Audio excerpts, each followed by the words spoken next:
Maybe this feels familiar. The conversations flowed, the laughs came easily, and there was a spark you could feel in your chest every time your phone lit up with her name. But somewhere along the way, something changed. Her replies got shorter, and then one day you just stopped talking to her. Maybe it was because you were tired of feeling like you were the only one trying. Maybe it was because you wanted to see if she would notice your absence.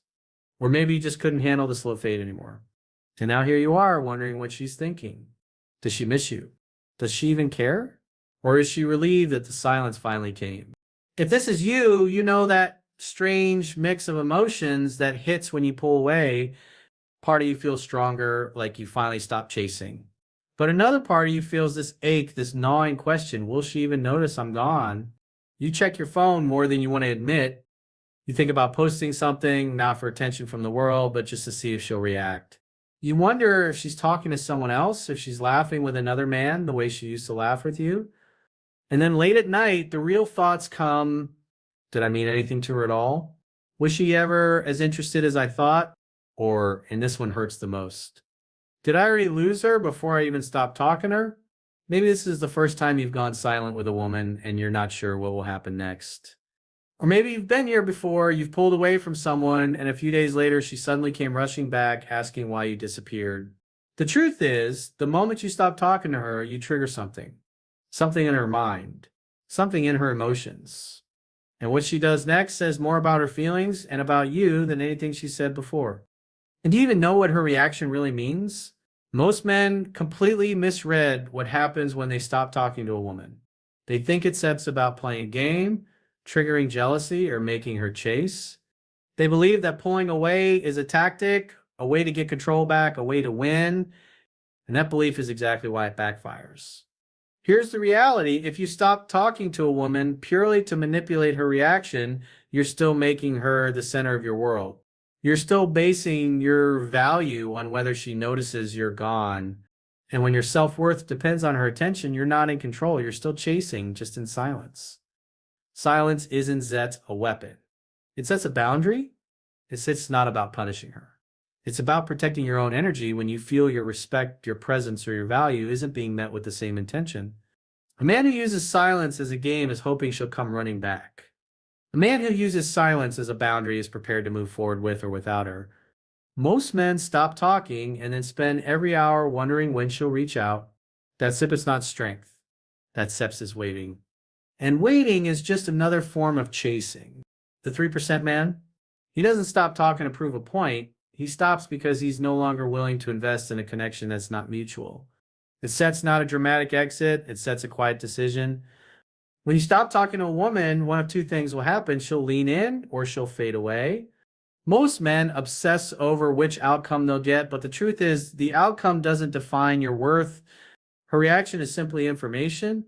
If she reaches out, it tells you she values the connection. If she doesn't, it tells you she didn't, and you're better off knowing that sooner. The problem is, too many men see silence as a short-term trick to get her back instead of a reflection of their long-term standard. They don't realize that women never forget the man who walked away without resentment, without games, and without hesitation when respect was no longer there. So here sits the shift. You don't stop talking to her so she will miss you. You stop talking to her because you won't compete for someone's attention. You stop talking to her because you know connection is earned, not demanded. It starts with the smallest decision, not a fight, not a dramatic moment. Just you deciding not to send that next text.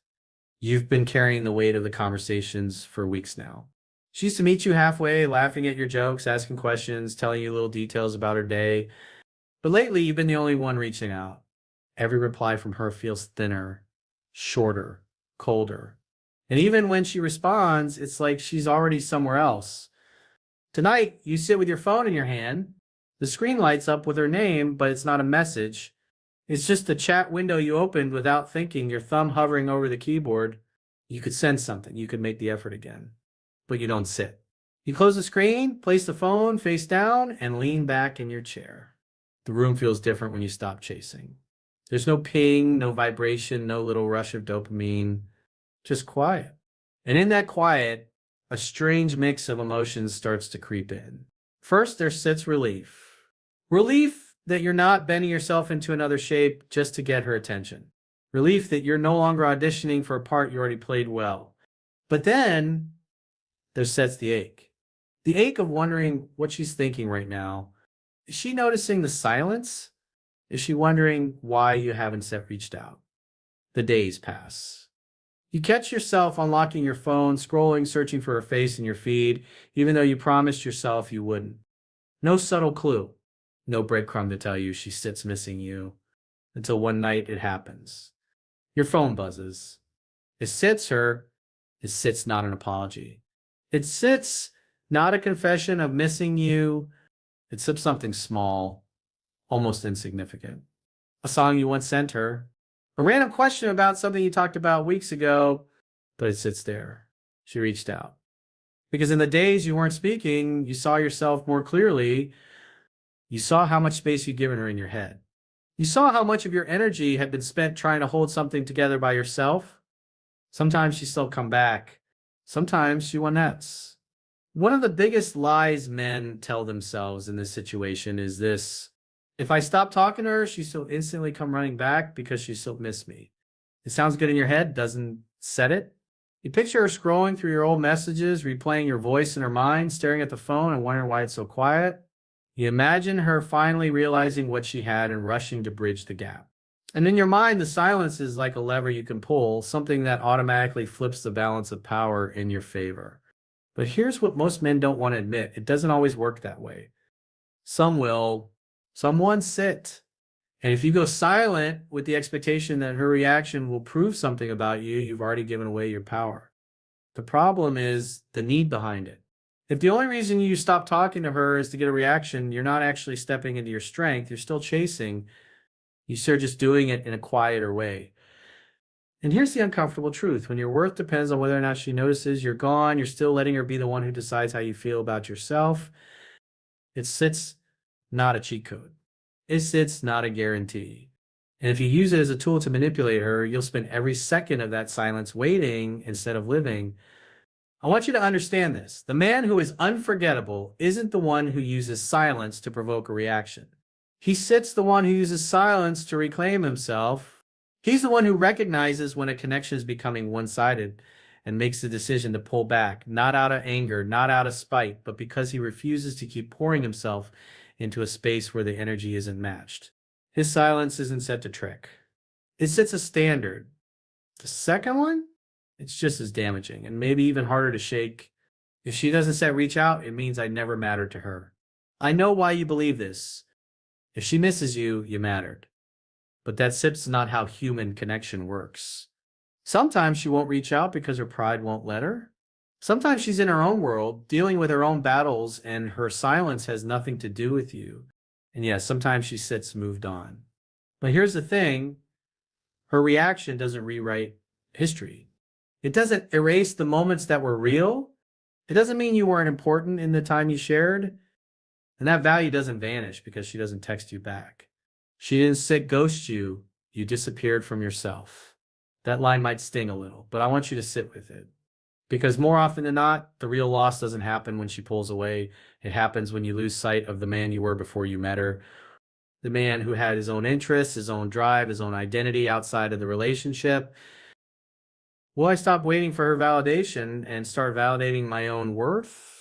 Will I remember who I was before I made her the center of my mental universe? Because here's the part no one tells you. When you stop talking to a woman and you truly focus on living, on building, on being present in your own life, you change the energy completely. If she comes back, she's meeting a stronger, steadier version of you. If she doesn't, you're still winning because you're not left with nothing. You're left with yourself. So stop making her silence a verdict on your value. Let it be a mirror instead. Let it show you where you've been overgiving, where you've been bending too much, where you've been living for someone else's approval, and then choose to rebuild. Because the man who can walk through that quiet without losing himself, the man who doesn't use it to punish or manipulate, the man who simply decides that his peace is worth more than chasing someone who SEP's not meeting him halfway, that SEP's the man she sets will remember. Even if she never says a word. And that, my friend, is the kind of silence that speaks louder than anything you could ever say. The 3% man moves differently because his compass isn't pointing at her, it's pointing at himself. And this is what most men miss. They think the moment they stop talking to a woman is about her reaction. Will she reach out? Will she notice? Will she chase? But for the 3%, man, that sip's not the focus. He's not watching the door to see if she walks back in. He sets walking forward regardless. This is what he understands. It comes from the man he's being every single day in his work, in his health, in his relationships, in the way he carries himself when nobody's watching. Whether she leans in or fades away is just information, not a verdict. Most men go quiet as a tactic. They think if I stop talking, she still miss me. The 3% man doesn't go quiet to provoke a reaction. That's still about her. He goes quiet because his attention is too valuable to keep giving where it's not being matched. He doesn't view it as punishment. He views it as alignment. He's not closing a door out of spite. He's simply keeping it open only for those who are willing to walk through with intention.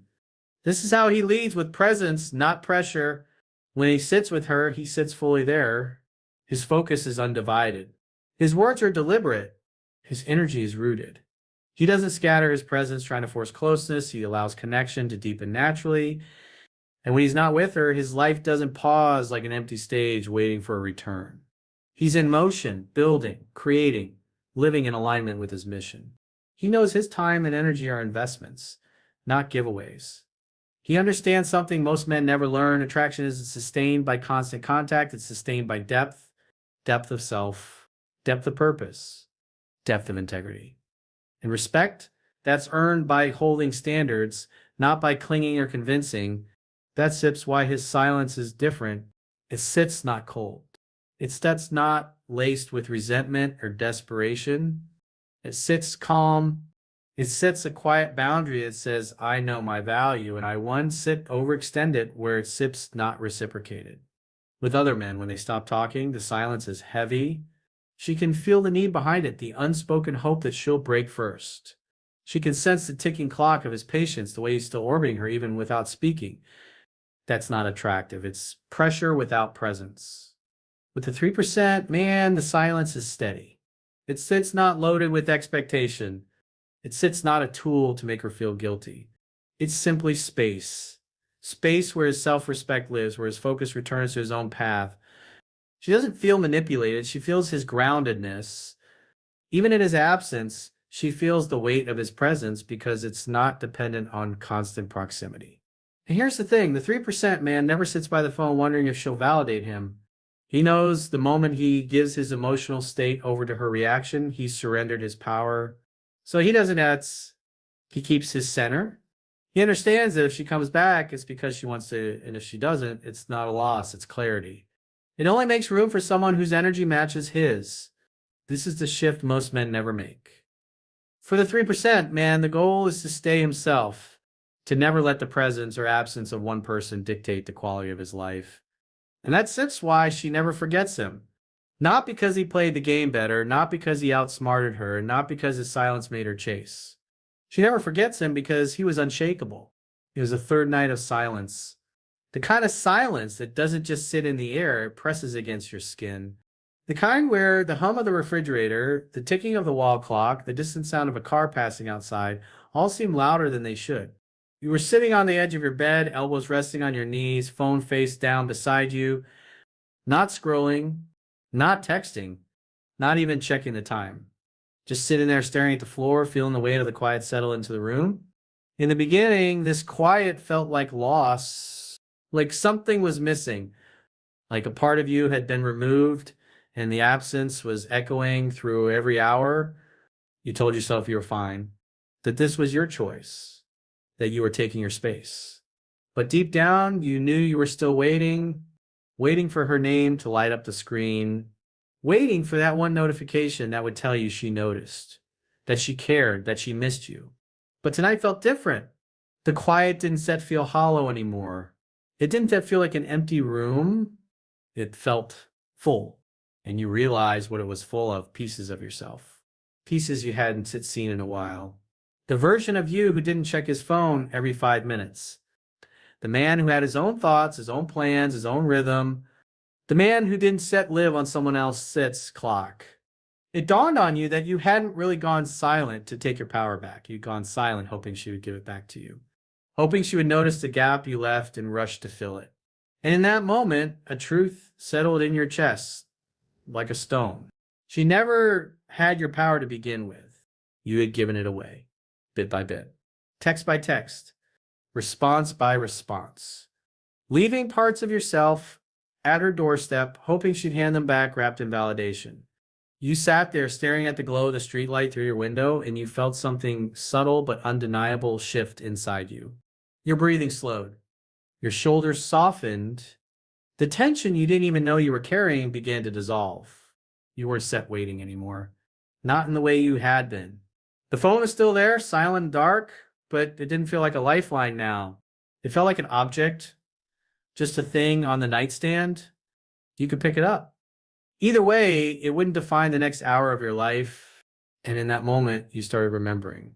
Remembering the man you were before you made her the axis your world spun around. The man with his own fire, his own gravity, his own presence. The man who didn't need to be seen to exist fully. You saw him again in the reflection of the darkened window, in the quiet confidence settling in your chest, and you knew something important had just happened. You'd stopped waiting for her to validate you and started validating yourself again. For the first time in days, you didn't glance at the phone before falling asleep. You didn't rehearse in your head what you'd say if she texted. You didn't imagine the sound of her voice. You just let the night be the night. And for the first time, the silence didn't feel like something happening to you. It felt like something you had chosen, and that made all the difference. Because the truth is, the moment you stop waiting is the moment you start coming back to yourself. And once you do, whether she reaches out or stays silent, you'll be fine. The day you stop waiting for her to come back is the day you finally return to yourself.